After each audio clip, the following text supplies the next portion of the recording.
In an old mining village built on blood, sweat and tears, the people worked hard with very few fears.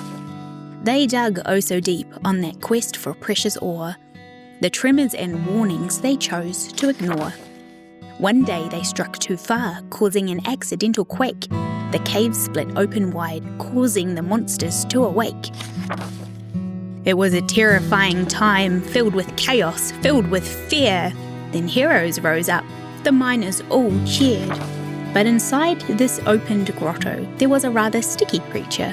It was hard to detect with its rather tricky feature. A mimic, they named it, for it pretended to be things. A wall, a rock, some moss, or their tools for mining.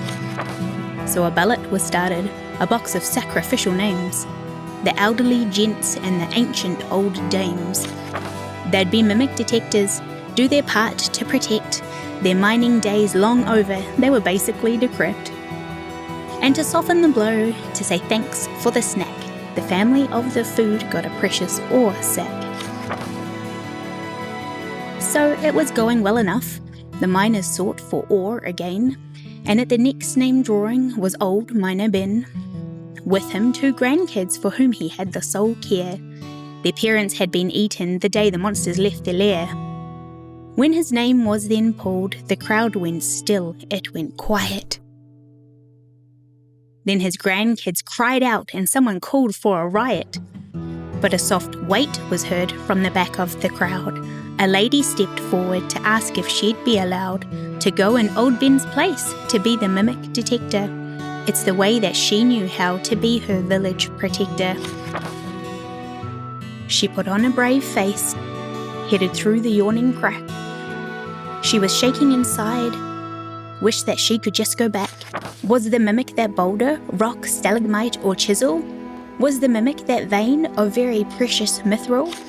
No, the mimic was her lantern. It snapped out at her head. Surely this was the end. Surely she was now dead.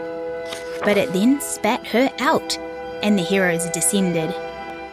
Busy gagging and spitting, the mimic's life was swiftly ended.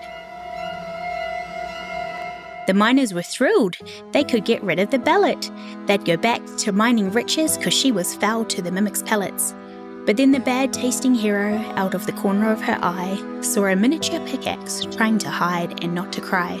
Go on without me, she told the rest of the group, and she bent down to have a much closer snoop. Tiny mimic, so small and so scared, it snapped at her fingers, its fangs sharp and bared. Don't worry, she whispered, and fed it some food. I will not hurt you. I didn't mean to intrude. The mimic liked snacks, and it liked having a friend. It told her its secrets turned her whole world upend.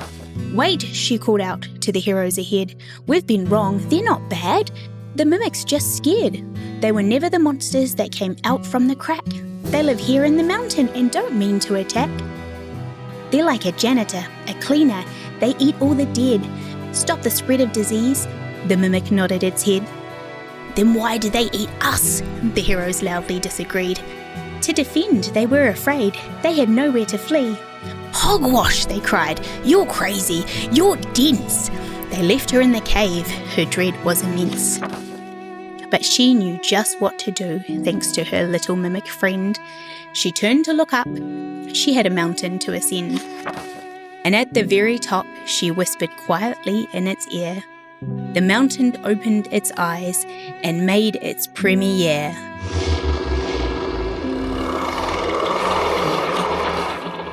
The miners all dropped their pickaxes and stared, and she told them the new plan as long as they were prepared to work alongside the mimics because they were here to stay. They closed the monster cave and got shown a brand new way. So what have we learned? Be careful of snakes, sir. Nah. Don't dig too deep. Nah. Well, probably, but no. In this case, the moral of the story is that anything can be a mimic!